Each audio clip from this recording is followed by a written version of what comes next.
నమస్తే రమగారు. నమస్తే జయ.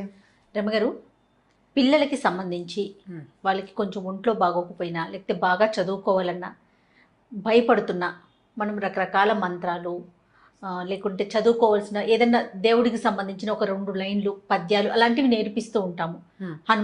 హనుమాన్ చాలీసా చదువుకోండి అనో భయపడుతుంటే అట్లా చెప్తాం. బాగా చదువుకోవాలంటే దానికి సంబంధించిన విధి విధానం ఉంటుంది. అయితే జీవితంలో ముందుకు వెళ్ళాలి, వీళ్ళు ఎక్కడా ఇబ్బంది పడకూడదు, అంత సాఫీగా జరగాలి, ప్రతి తల్లిదండ్రి కోరుకుంటాం కదా. వీటికి సంబంధించి ప్రత్యేకించి ఏమన్నా ఉన్నాయా రమగారు?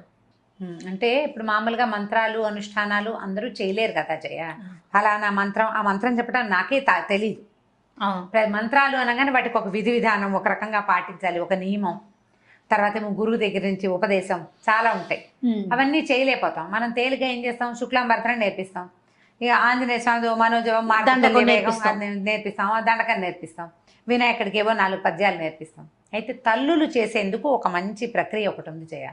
మా ఇంట్లో చాలా కాలంగా చేస్తున్నారు మా అక్కయ్యలంతా, ఎంతకాలం నుంచో తెలుసు నాకు. ఇది ఒక ప్రత్యేకమైన విధానం. మామూలుగా సాధారణంగా మనకి ఎట్లా చెప్పుకుంటాం, రామాయణం ఆది కావ్యం. అవునండి. వాల్మీకి ఆది కవి. మానవ జీవితానికి వరబడి సీతారాములే, రాముడే మనకి అత్యద్భుతమైన, అంటే అనుసరించదగిన మానవుడు రాముడు. ఆయన తాలూకు ప్రతి విషయము మనం ఆచరణీయమే. అది మనకి ఆయన అన్నయ్యగా చాలా అద్భుతమైన వాడు, కుమారుడుగా చాలా అద్భుతమైన వాడు, భర్తగా పరమాద్భుతమైన వాడు, రాజుగా ఇప్పటికీ మనకి రామరాజ్యమే కావాలని కోరుకుంటాం. ఈ రాముని కథను రాసిన రామాయణమే మనకి ఆది కావ్యం, పరమ పవిత్రమైన గ్రంథం. అదే కదా మన మొట్టమొదటి కథ. అయితే ఈ రామాయణంలోంచి కొన్ని శ్లోకాలని మనం చదువుకోవచ్చు. దీనికి గురూపదేశం అక్కర్లేదు, పెద్దగా నియమాలు ఏం లేవు. రోజువారీ దేవుడికి పెట్టుకుని ఏదో చదువుకుంటారు కదా, దేవుడికి చదువుకునే విధానం ఇంచుమించు చాలా ఇళ్లలో ఉంటుంది. పెద్దవాళ్ళ మా ఇళ్లలో లేదండి అంటారు, మా ఇంట్లో లేదండి. లేకపోయినా కూడా ఈ రోజుల్లో ఏం చేస్తారు, ఇలా 4 మంచి చాగంటి వారివని, తర్వాత సామవేదం వారివని ప్రవచనాలు విని దీపం పెట్టుకోవాలని, దేవుడికంటూ ప్రత్యేకంగా ఒక గూడు పెట్టాలని, సాయంకాలం అయ్యేసరికి కాస్త ధూపం వేయాలని అందరూ నేర్చుకుంటున్నారు. రెండోది ఏంటంటే, మనం ఉన్న ప్రస్తుత పరిస్థితుల్లో బలవత్తరమైన దైవ సహాయం కావాలని ప్రతి వాళ్ళు కోరుకుంటారు. అది నేను పెద్దగా నమ్మను అని బయటికి చెప్పినా నమ్మకం అనేది లోపల భాగాల్లో ఉండేది, లోపల ఉంటుంది. అది ఎవరికి చెప్పక్కర్లేదు కూడా. అవును, నేను ఫలానా చేస్తాను, నేను మా ఇంట్లో దీపం పెట్టుకుంటాను, నేను రోజు దీపం పెడతాను అని ఎవరికైనా ఎందుకు చెప్పాలి? నేను అన్నం తింటాను అని చెప్పం కదా మనం. సహజంగా జరిగేది. దీపం పెట్టుకోవటము, దండం పెట్టుకోవటము కూడా అత్యంత సహజమైనవి. దండం పెట్టుకోవడం సహజం, దీపం పెట్టుకోవడం కూడా అలాగే మరీ సహజం. అది అలాగే అయిపోయింది. ఇప్పుడు దీపం పెట్టుకోకపోయినా ఒట్టిగా ధూపం వెలిగించిన, అగరవత్తి వెలిగించి దేవుడి పటం, ఏదైనా ఒక రాముల వారి పటమో, ఒక వెంకటేశ్వర స్వామి పటమో లేని ఇల్లు ఉంటుందా? హిందువుల ఇళ్లలో ఉండదు. ఎవరో ఏదో ఒక స్వామి దేవాలయం ఖచ్చితంగా ఉంటుంది. ఓ బాబా గారని, ఒక వినాయకుడని, ఓ కృష్ణుడని, ఓ రాముల వారని, ఓ నరసింహస్వామిని, ప్రతిమైనా ఉంటుంది. ఖచ్చితంగా ఒక్క దేవుడి ఫోటో అయినా ఉంటుంది. ఏ శుక్రవారమో శనివారమో ఎప్పుడో ఒకప్పుడు ఓ దండం పెడతాం. ఏదైనా భయం వేసినప్పుడు దేవుడా అని దండం పెట్టుకోవడానికి కూడా ఒక ప్రతిమ కావాలి మనకి. అవును. ఇట్లా ఎంతో కొంత చేసుకునేవాళ్ళు. దేవుడి కోసం ఏదైనా చేసుకోవాలి ప్రత్యేకంగా, పిల్లల భవిష్యత్తుకి బాగుండాలి అంటే రామాయణంలో కొంచెం ఒక ప్రత్యేకమైన ఘట్టంలో సీతాదేవి చెప్పిన 4 శ్లోకాలు చాలా అనుసరణీయమైనవి, ఆచరణీయమైనవి. సులువు, కష్టం ఏమి లేదు. శ్లోకాలు కష్టం కాదు. ఇది ఏ సందర్భంలో అమ్మవారు, ఇది సీతా అమ్మవారు చెప్పారో చెప్దాం. సుందరకాండ అంటే ఎప్పుడు, ఇది సీతా అన్వేషణప్పుడు ఆంజనేయ స్వామి తదితరులు బయలుదేరారు సీతాదేవిని అన్వేషిస్తూ. రావణాసురుడు సీతను తీసుకెళ్లిపోయాడు. రామలక్ష్మణులు ఇద్దరు కిష్కిందకు వచ్చి సుగ్రీవుడితో స్నేహం చేశారు. సుగ్రీవుడు వీళ్ళ సఖ్యానికి బదులుగా కొంతమంది వానరులను పంపించి సీతని వెతికిస్తానని చెప్పాడు. ఈ సీతాదేవిని వెతకడానికి బయలుదేరి 4 పక్కలకి భూమి 4 చెరగలా వెతుకుతూ ఒక సమూహం, ఆంజనేయ స్వామి, అంగదుడు, తర్వాత జాంబవంతుడు కలిసి ఉన్న సమూహం ఏమో సముద్ర తీరానికి వెళ్ళింది. అక్కడ వాళ్ళకి సంపాతి అనే ఒక గద్ద వల్ల, జటాయువు యొక్క అన్నయ్య ఆయన వల్ల సముద్ర లోపల ఉన్నటువంటి లంకలో ఒక స్త్రీని ఈయన తీసుకెళ్ళాడని తెలుసుకున్నారు.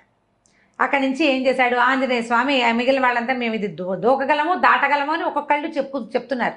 మేము ఇంత దూరం వెళ్ళగలం, సముద్రాన్ని దాటగలం ఒక గంతులో అంటే. ఆంజనేయ స్వామి నిశ్శబ్దంగా కూర్చుంటే ఈయన జాంబవంతుడు ఏం చెప్పాడంటే, మనందరికంటే కూడా ఎక్కువ శక్తిశాలి ఆంజనేయుడు, నువ్వు వెళ్ళగలవు అని.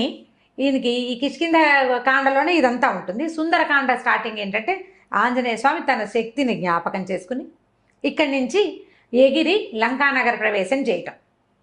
పూర్తిగా ఆంజనేయ స్వామి యొక్క తెలివితేటలు, ఆయన గొప్ప, ఆయన శక్తియుక్తులు, ఆయన యొక్క ఎంత ప్రభావాతిశయాలు కలిగిన వాడు, అవన్నీ కూడా మనకు సుందరకాండలో కనపడతాయి. ఈయన అక్కడికి వెళ్ళాడు, సముద్ర లంఘనం చేశాడు, లంకిణిని పడగొట్టాడు.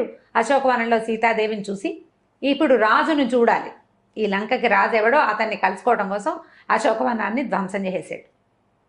వాళ్ళు పట్టుకున్నారు. వచ్చిన వాళ్ళని కొంతమందిని సంహరించేశాడు. అక్షకుమారిని సంహరించి బ్రహ్మాస్త్రానికి కట్టుబడి, అది కూడా కేవలం బ్రహ్మయందు గౌరవం వల్ల, అంతేగాని బ్రహ్మాస్త్రాన్ని కూడా ఆయన కట్టుబడ్డు. ఆయన ప్రధాన లక్ష్యం ఏంటి? రాజును చూడాలి. బ్రహ్మాస్త్రానికి తల ఒగ్గి వెళ్ళాడు. వెళ్ళిన తర్వాత ఇది చెప్పాడు, మీ సీతాదేవిని మాకు ఇచ్చేసేయి అని.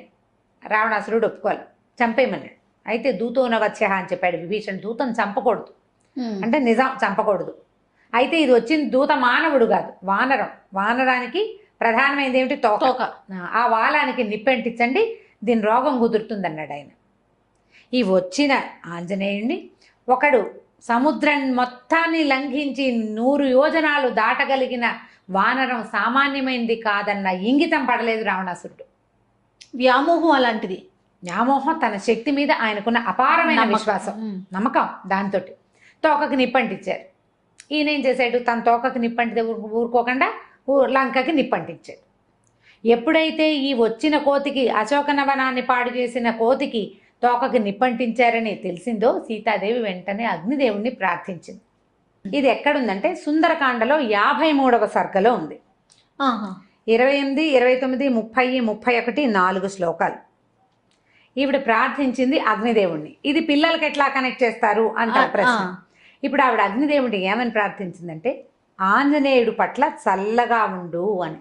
అగ్ని దాహకత్వమే అతని లక్షణం, కాల్చటం ఆయన గుణం. అవునండి. ఒక వానరము తోక, దాని నిండా వెంట్రుకలుంటాయి. వీళ్ళేమో నూనెలో ముంచిన బట్టలను చుట్టారు. కాల్చకుండా ఉంటుందా? ఉండదు. అంత ప్రచండంగా కాల్చవలసిన అగ్నిని నా యొక్క పాతివ్రత్యం వల్ల, నేను ఎలాంటి దాన్నో, నా గొప్ప, నా భర్త, నేను, మా లక్షణాలు, నన్ను కాపాడడానికి వచ్చినవాడు, నన్ను కాపాడాలని కంకణం కట్టుకున్న సుగ్రీవుడున్నాడు, ఇదంతా నిజమైతే నువ్వు అతనికి చల్లగా ఉండాలి అని చెప్పింది. రాముడి గురించి చెప్తుంది. యద్యస్తి పతి శుశ్రూష యద్యస్తి చరితం తపః యది చాస్తి ఏకపత్నీత్వం శీతో భవ హనుమత అని. సీత కాదు, సీత మెలికశ. యద్యస్తి పతి శుశ్రూష, నేను నా భర్తకి శుశ్రూష చేసి ఉంటే, యద్యస్తి చరితం తపః, నేను చేసిన తపస్సు ఏదైనా ఉంటే, యది చాస్తి ఏకపత్నీత్వం, నా భర్త ఏకపత్ని వ్రతుడైతే, సీతోభవ హనుమత, ఆంజనేయుడికి చల్లగా ఉండు అని.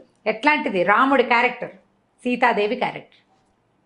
భగవంతుడు భగవతి, దేవుడు దేవి, వాళ్ళ యొక్క గొప్పతనమే ఇందులో ఉంది. ఆవిడ అడిగింది, ఇట్లా చెప్పిందనమాట. తర్వాత ఎదికించిది అనుక్రోశస్తస్య మయ్యస్తి ధీమత ఎదివా భాగ్యశేషో మే సీతోభవ హనుమత. ఎదిగంటే నా పట్ల నా భర్తకి బాధ ఉంటే, నా మీద అనుక్రోశం, అయ్యో నేను ఇలా తప్పిపోయాను, నేను నన్ను ఎవరో తీసుకుపోయారన్న దుఃఖం నా భర్తకు ఉంటే, ఆయనకు ఉందా లేదా? ఎంత బాధపడుతున్నాడు సీతాదేవి కోసం. వాడి మహా నరకం అనుభవించాడు రాముడు ఆమె లేకపోవటం వల్ల. ఎదివా భాగ్యశేషం, నా గనక కొంచెమైనా అదృష్టం ఉంటే ఇతనికి చల్లగా అవ్వాలి నువ్వు. బా, ఆవిడ అదృష్టం ఏమిటి? ఆంజనేయ స్వామి రావడం. ఏడాది సమయం ఇస్తే ఏడాది లోపలే ఆమెను వెతుకుతూ ఒకడు రావటం, ఆ వచ్చిన వాడు ఈమె ఇక్కడ ఉందని వెనక్కి వెళ్ళి చెప్పడం, వాళ్ళంతా వచ్చి ఈమెను రక్షించడం. సంవత్సర కాలంలోనే ఆవిడ అదృష్టమే అది. ఆవిడ ఏడాది టైం పెట్టింది. ఏడాది తర్వాత అయ్యి ఉంటే ఈవిడేమయ్యేది? కథ మారిపోయేది కాదు పూర్తిగా. ఎది మాం వృత్త సంపన్నాం తత్సమాగమలాలసాం సవిజానాతి ధర్మాత్మ శీతోభవ హనుమత. ఇప్పుడు నేను ఎలా ఉన్నానంటే, భర్తని కలుసుకోవాలన్న ఇదే ఉంది నా మనసులో. అది ఉన్నట్లయితే, నాకు నా భర్తని ఎంత కోరుకుంటున్నానో నా భర్తకి తెలిసినట్లయితే, నువ్వు ఆంజనేయుడికి చల్లగా ఉండు, సీతోభవ హనుమత, ఆంజనేయుడికి చల్లబడు. ఇప్పుడు రాముల వారికి సీతాదేవి మీద ఎంత ప్రీతి, ఎంత ప్రగాఢమైన అనురాగం ఉన్నాయో సీతాదేవికి అంతే లెవెల్లో ఉంది. అందుకని ఆవిడ అక్కడ రాజ్యశోభని వదిలిపెట్టేసి రాజ్యంలో ఉండకుండా ఈవిడ నీకేం అభ్యంతరం లేదు నువ్వు ఉండమన్నారు, అయినా సరే నేను ఆయనతో ఉండనని పాటు వనవాసానికి వచ్చారు. వనవాసానికి వచ్చేసింది. ఆయన్నే వెళ్ళమన్నారు, ఈవిడ్ని వెళ్ళమని అనలా. అవును, భర్తను వదిలిపెట్టలేక వచ్చేసింది. వాళ్ళిద్దరికి ఎంత పరస్పరమైన అనురాగం ఉంది. ఈ దేవీ దేవతలకు ఉన్న పరస్పరమైన అనురాగం ఒక భార్యాభర్తల మధ్య ఉన్న ప్రగాఢమైన అనురాగానికి గుర్తు అనమాట, ప్రతీక. దాని ప్రతీక అదే చెప్తుంది. తర్వాత యదిమాం తారయే దార్య సుగ్రీవ సత్యసంగర తస్మాత్ దుఃఖాంబు సంరోధాత్ శీతోభవ హనుమత. నా దుఃఖం ఆగడానికి నన్ను కాపాడాలని సత్యసంధుడైన సుగ్రీవుడు ప్రయత్నిస్తూ ఉంటే ఈ దుఃఖాన్ని అణచుకోవాలి నేను, ఈ దుఃఖం అణగాలంటే నువ్వు ఆయనకి చల్లగా ఉండాలి, ఆంజనేయుడికి.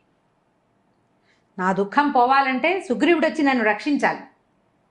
ఇప్పుడు ఇతను వెళ్ళాలి కదా, ఈయన వెళ్తే నేను రక్షించబడి అక్కడికి వెళ్తే నా దుఃఖము కష్టము నన్ను కాపాడాలని సత్యసంధుడైన సుగ్రీవుడు ప్రయత్నిస్తున్నాడు.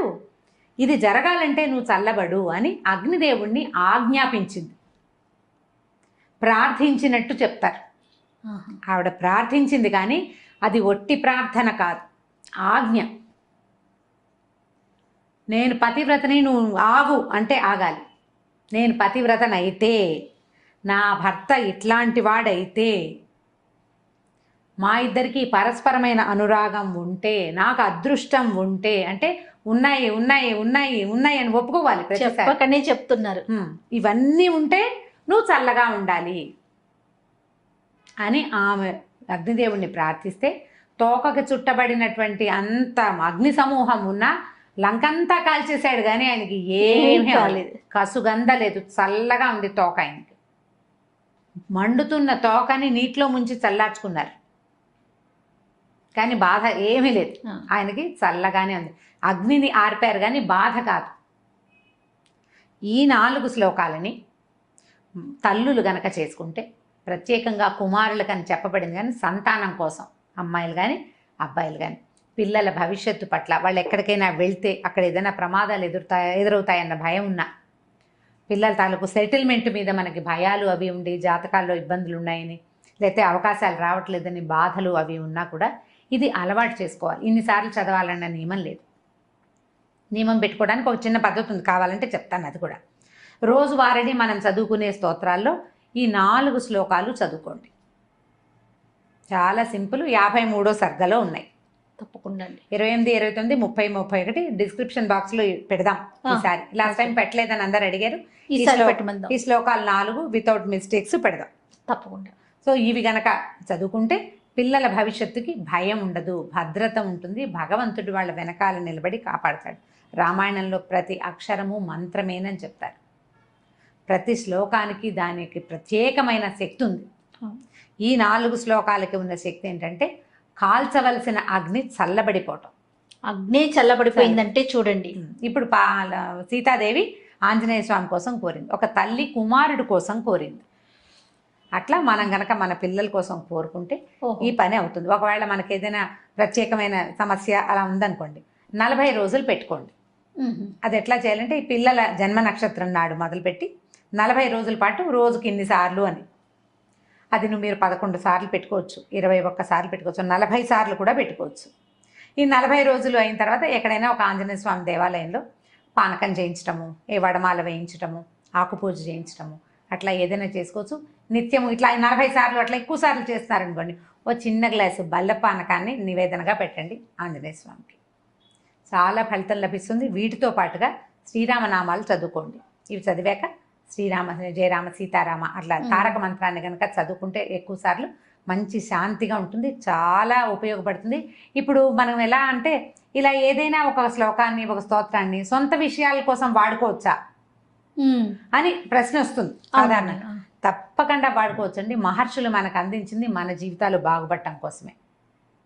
ఇప్పుడు దుర్మార్గుడైన కుమారుని కాపాడాలని అలాంటి భావాలతో ఉన్నా కూడా పిల్లలకి సజావైన ప్రవర్తన. కరెక్ట్. వాడు దుర్మార్గుడు, వాడు ఏదో చెడ్డ పని చేశాడు, వాడు రక్షించబడాలి, వాడు జైలు అయిపోకూడదు, ఏదో దొరికిపోకూడదు అని భావించి మీరు చదువుకుంటున్నారు అనుకోండి, అది కూడా తల్లుల ఇంటెన్షన్ ఏంటి, నా పిల్లాడు బాగుండాలని. బాగుపడతారు పిల్లలు.